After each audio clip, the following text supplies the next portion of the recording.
good afternoon and welcome to all of you. And I really must say it's good to be back with a new series of Afternoon Plus. And from now on, the Wednesday partnership is Simon Reed and me. And we hope to expand that partnership to include you. Later in the programme, I'll be telling you how we think you can play a part by becoming involved in one way or another. Today we'll be looking into the subject of glasses, or spectacles as you may prefer to call them. And Lord Rugby will be here to challenge the right of the ophthalmic opticians to have testing your eyesight and selling them the complete monopoly. And we'll be asking if the price of glasses is too high and looking at what's available on the National Health Service. But first to our star guest. He is in fact a superstar, and he's currently in the third week of his own show in London. The tickets sold out as soon as the box office opened, and every night the theatre's packed with fans who range from teeny boppers to grannies and grandpas. Well, I went to see it last weekend, and I can tell you he holds them spellbound with his professionalism. Now, 20 years ago, when I was 13 and he was 20, I used to pose in front of the television pretending to play the guitar, and I used to imagine I was him. Now I'm 33, but in spite of what I've been reading in the papers this week, I swear he's still 20. Cliff Richard. Hi. Hi. Cliff, before I start with you, just a reminder that we've got the viewers interested, and they will be phoning in their questions, and the number to ring is 388-2345. 388-2345, 01 if you're outside London. Cliff, 40 you are, or so I read in the papers. I can't believe that. Has it got to you being 40? Not yet, no. I mean, I don't suppose I really expected everything to change overnight. I mean, it really hit home when I phoned Australia, a radio station in Australia, on the eve of my birthday. It was 10 o'clock here, PM. And when I phoned there, they said, happy birthday. I said, but I've got 2 hours yet. They said, oh no, you're already 40 here in Australia. I thought, well, that's crazy. Yeah. I was still only 39 over here. So I suddenly thought, well, obviously nothing's going to change. And nothing has, really. I mean, I feel the same. It's just another... I suppose it is a milestone, like 21 is. You'll never get me to believe that 18 is the key of the door, folks. Despite the fact that you had a party last night which went on and on, didn't it? Well, yes, I didn't get home till about 4:15. They really caught me on the hop. I didn't think they'd be able to surprise me. Because I was working, I was doing a concert. I thought, well, there's nothing they can arrange around a concert. But they did, and I had good friends of mine who came from, I don't know, as far away as Manchester and Bournemouth and Devon. I mean, it was fantastic. They all arrived, and they all had to go home that night, last night. So it was pretty chaotic, but really rather wonderful. You've been 22 years in the business. Do you think you've improved, and in what ways have you improved? Well, I suppose what's happened is that rather than take everything... I mean, music, rock and roll music in particular, is a very spontaneous type of music. But spontaneity is all very well. It's best when spontaneity is kind of controlled. And I feel that what I've done now in recent years is kind of control my performance a little bit more, add a bit more drama, and give people pictures to look at, as well as music to listen to. I mean, that's the way I feel I've changed. Okay, well, we're going to give you a bit of spontaneity now. We're going to embarrass you, in fact, because I can tell you that we've got a clip of you several years ago, 21 years ago, in fact, in Oh Boy. Let's have a look.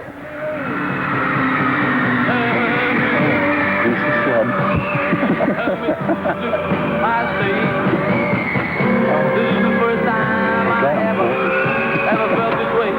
I'm gonna get 1,000 kicks and kiss 1,000 chicks. So turn me loose. I got some change in my pocket and I'm raring to go. Taking some chicks to the picture show. How can people say I haven't changed? When I see home and I kiss her. No.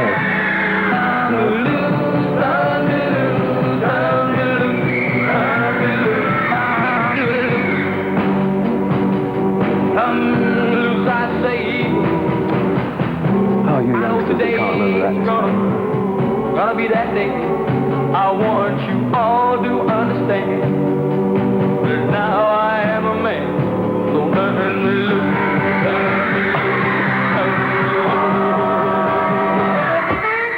Oh, come on, when you were, what, 19 then, I can't believe that wasn't a terrible copy of Elvis Presley, wasn't it? It was, yeah. I mean, I've been very open about my feelings towards Elvis, because if he hadn't started singing, I wouldn't have had a career, because although I had the feeling that I'd like to do something like that, the people who were the kind of popular singers at the time didn't inspire me to want to sing like them. It wasn't until I heard Heartbreak Hotel that I thought, oh, that's for me. And so therefore, if you see early clips like that, it's obvious that I was kind of copying Elvis. The thing that, you see, that program was produced by Jack Good, And one of the things that I always remember about that is that Jack made me throw my guitar away, which helped me to look a little less like Elvis. Not that I ever really looked like him, but it helped me perform in a different way.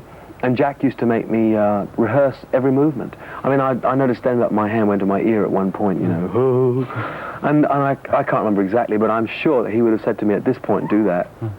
And, you know, the shoulders have got to go, and the lip, And I mean, it was all very studied at that point, and it wasn't until I got to sort of like Living Doll, etc., that I thought, well, I've got to do my own thing. Right. And I did, fortunately. When you were born in Lucknow in India, weren't you? Yes. Do you have any Indian blood in you?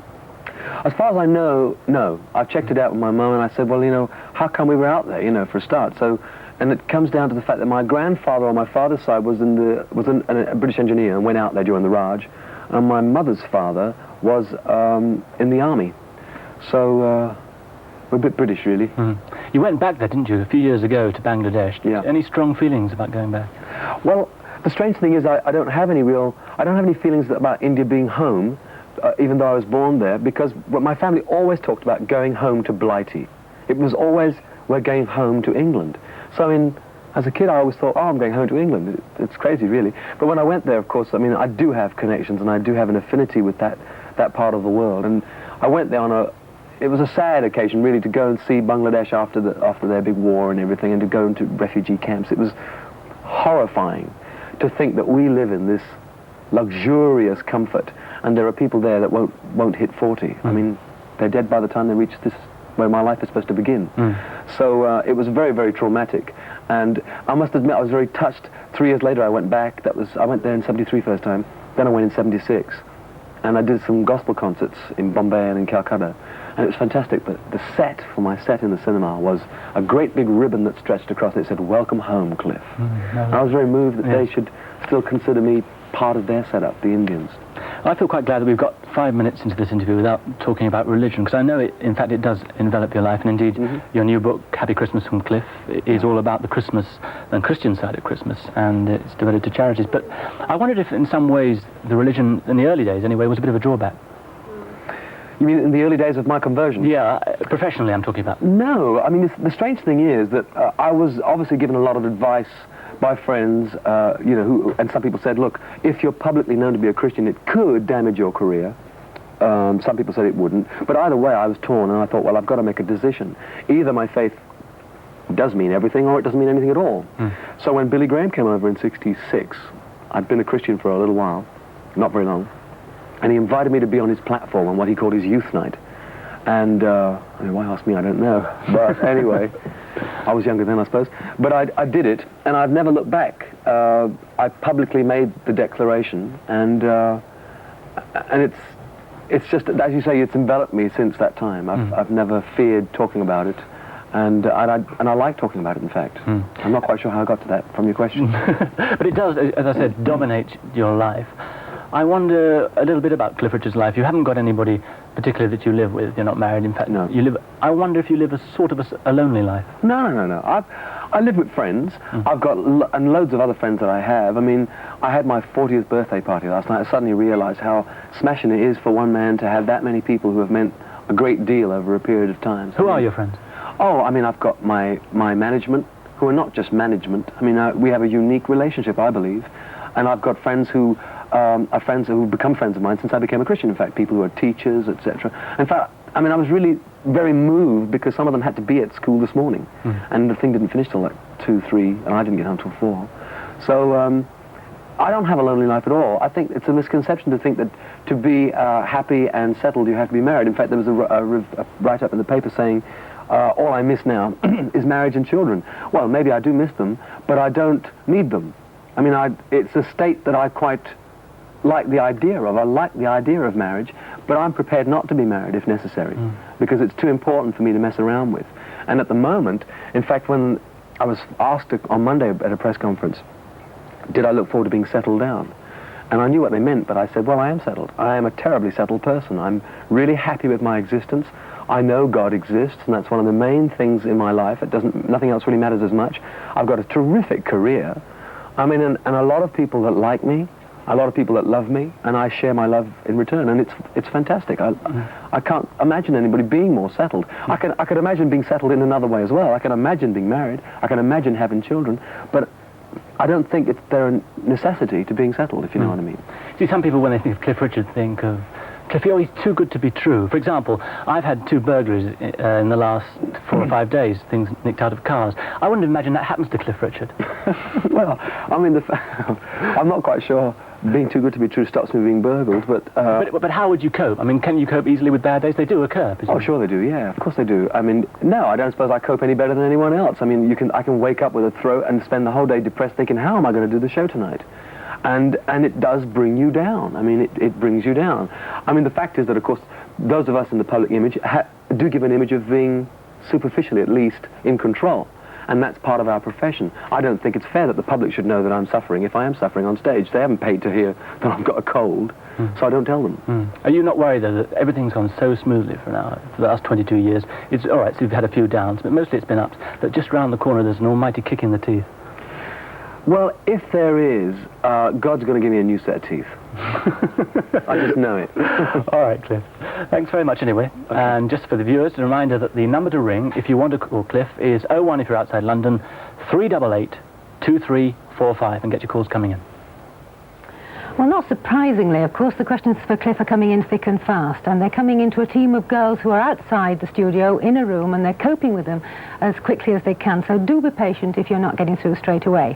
The questions then are filtered through here to Andrea, who's in the studio, and then we'll put them to Cliff later on in the programme. Anyway, we're going to take a break now, but later on afterwards, well, I'll be finding out much more about the controversy over spectacles. So see you again in a minute. Questions you've been phoning in, but first of all, here are the details of Cliff's new book, which some of you have been asking for. It's called Happy Christmas from Cliff. I think you can see it here. It costs £3.50, and it's published by Hodder and Stoughton, and all the proceeds, incidentally, will be going to children's charities. Happy birthday from Cliff, and it's £3.50. Happy Christmas from Cliff. Happy Christmas from Cliff. Sorry. Having been in show business, asks Kathleen Grazier from Rugby, Cliff, for 20 years, what are your ambitions now? Oh, crumbs. Everyone assumes that once you've made a gold disc, that's it, but then you want to make another one. And I think our business, it has a sort of perpetuating ambition scale. And you just keep going wanting to do things better, I suppose. I would like to do a stage musical, a rock and roll stage musical. You always were very ambitious, weren't you, at the start? I think you have to be ambitious to even enter this business at all. You've got to want to sort of get better at what you're doing. You're going to want to be in the charts. You're going to want your record played. You're going to want to make films. Mrs. Valentine from Fairford in Gloucestershire says, you were awarded the OB. Are you very patriotic? Oh, yeah. I used to wear the socks for ages. Today it's just the red bits, but I actually used to wear Union Jack socks, you know, when I used to go on tour and pull my trousers and say, I'm proud to be British. And I am. I think we've got so much going for us here. And when you go to places like America, you realize that there's a certain stability here, even though we're being rocked a little. There's a stability, and I think it stems from our historical roots. And when you think of the Queen and the royal family, you can trace them right back to people that you can read about from hundreds of years ago. And I think that's a big help. I think that's a part of our stability, and I would hate to lose it. One more here from Jennifer Harrison from Newlands in Glasgow. Why are you so interested in children's charities? Well, I suppose when you think about it, children are the obvious charities to support because they are the people of tomorrow. So if we're going to have a stable society tomorrow, you have to cater for the children's needs of today. And unfortunately, because of the situation within the, marriages, etc., not working out as well as they should, you're having a lot of children that are suffering almost needlessly. So if one can alleviate the suffering at the early stages, who knows, but when they're 20, 25, they'll be able to make sensible contributions to the society, hopefully. So I think children's charities are an obvious choice, but I think a very valid one.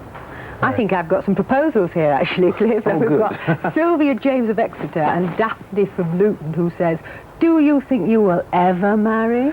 Oh, I don't know. It's a funny question, isn't it? Because can you plan it? I mean, did you plan your marriage? I mean, did you say, I will get married at a certain time and then did? No, I think that I think certainly that it sort of happened to me. Yeah. And I tried to resist it because the whole idea frightened me a bit.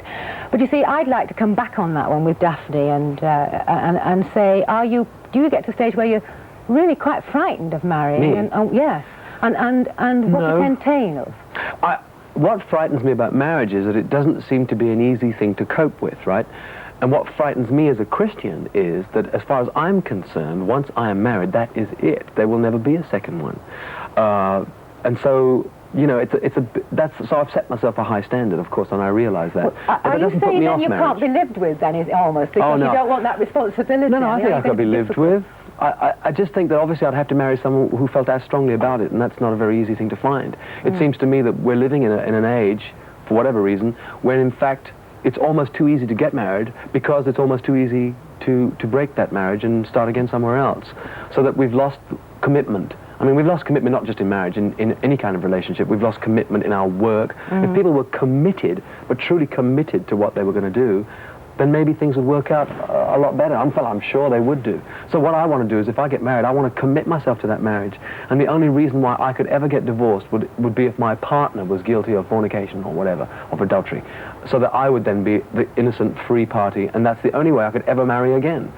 Well, Mrs. Needham from Kidderminster and Susan Taylor from Tooting want to know about you being a father, because apparently you have said that you would like to get married and you would like to have children. Now, you yourself, I think, had a disciplinarian as a father. What sort of a father do you think you might be?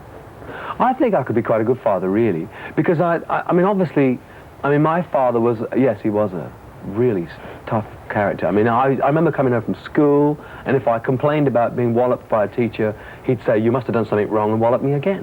I mean, because he assumed that discipline came from certain areas, and I think, again, that's what we're losing in schools. We're not allowed, the teacher friends that I have say that they're not allowed to discipline children because parents will come down and thump them up or something. It's awful. But my father would just assume if the teacher hit me that I had done something wrong, and you know what? I never got whacked at school for something I didn't do. Does discipline equal whacking, then, in your eye? I think to a great extent it does. Not all the time. I think it's up to the individual adult to say what is the right punishment for this particular thing. But I must admit that for me, if I got whacked by the cane, I mean, I desperately tried at least not get caught doing what I was doing before. So it definitely worked in my case. But you've obviously got to temper the whole thing with love. If you're going to be a parent, the one thing that the Bible teaches, which is interesting, is that you can't really discipline unless you love. So in other words, your discipline has to be completely married up with love. I mean, you cannot discipline a child in some kind of hateful, vengeful, emotional way. One here from Mrs. Ward of Enfield, and two more with the same question. Christine Moore from Chelmsford and Susan Pickett from Grimsby. How much has Christianity changed your life? Oh, it's changed it completely. For a start, all I can say is, I mean, the major changes that I can notice are, when I first began to sing, of course, I wanted to be famous and I wanted to be rich. Now, all I know is that although I had both those things happen to me, I achieved both those aims. When I became a Christian, it suddenly became not unimportant, because it would be very childish of me to say that money is unimportant, but it was no longer the main thrust of my ambitions. I don't feel that I have to be rich. I should probably never be a millionaire, and I don't want to be a millionaire. I feel money should be used, and wisely too, so I try to use mine wisely. So that was a major change. My ambitions changed from personal gain to making use of a career to glorify God as best I can. And I don't mean that I have to therefore mention God all the time, although it does crop up very naturally for me. Are you a big spender at all? The only area I spend a lot of money on is when I buy clothes, I think. And that's only happened in latter years. When I suddenly had a resurgence of interest in my music, I suddenly realized that I was going on stage with about 15 quid's worth of clothes on. And, you know, because you can look all right under lights and T-shirts and jeans. But I suddenly thought, well, our business is a matter of fantasy and presenting people with something that's out of the ordinary, that they can dream about and take away as a magical moment. So, I mean, this shirt alone must have cost quite a bit. I can't remember exactly how much, but you know, it's something that is part of our business and is permissible because of our business.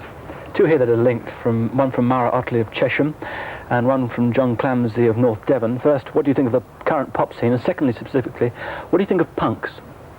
Well, I think the current pop scene is terrific. I'm not of the brigade that say they don't write them like they used to, because they jolly well do. You know, the Police are #1 with a fantastic record, and I've heard a couple of other tracks from the new album, and it sounds sensational. The stuff that I've heard the Boomtown Rats is doing is great. I'm not going to say whether I think Bob Geldof is the greatest singer in the world. I don't think he is. But what he does is right within his structure, and it's exciting, and I love it. And there's lots of other bands that I really like. punk in itself, if you take punk for what everyone thinks punk means, the thing that worried me about it was that when it first came out, it was always this anarchy bit. And any sensible adult, and when these punks grow up, they'll know that anarchy is an impossibility. It means that I can do whatever I want to you. If I want your microphone and I'm stronger than you, although because you run so much, you probably thrash me back, I just have to knock you down and take what I want. Now that's anarchy. Now that cannot work. And it takes a while, I guess, to permeate the mind to realize that that cannot work. And that's what I found dangerous about punk, because it appealed to young people who are very impressionable. And so therefore I thought that there was an evil in it that I wanted to combat, and so therefore whenever I could I talked against it. But in general terms, the music that's going today, if you use your discernment, there's some very exciting things happening. I really think it's great, particularly here in this country. Mrs.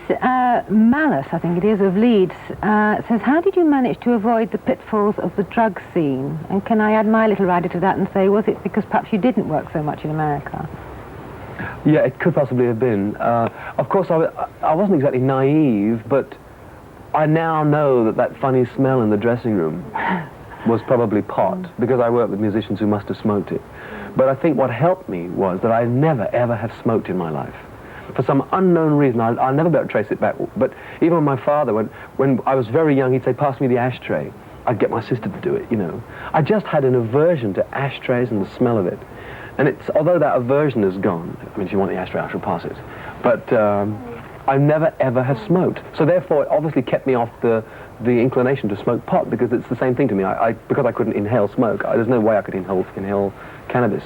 So, and I always think that although cannabis is supposed to be the weaker of the weeds and doesn't necessarily lead on, it is part of a circle that if you start smoking pot, the chances are, not 100%, I know this is a generalization, that you'll be dragged into the circle because it's acceptable. And so therefore I think by not smoking, and that sounds silly, but I think it's kept me away from the circle. One final one here. Mrs. Andrews from Bolton, when will you decide enough is enough and retire? Well, if she thinks that enough is enough, I think I ought to retire. It's got to depend on fans, isn't it, really? If I can keep my voice going in any way at all. I mean, Sinatra still sings well. I mean, Bing Crosby sang beautifully until he died. And these were gentlemen who didn't need to feel they had to get out. I think I have enough intelligence, anyway, as far as my career is concerned, to realize when I'm making a fool of myself and when I am off. Well, thanks for keeping the voice going. That's all from today. Tomorrow, Elaine Grand will be talking to Barbara Castle about politics and her personal life. And we'll be back next Wednesday. We'll leave you with Cliff Richard's favourite ballad. How I missed you, I'm not like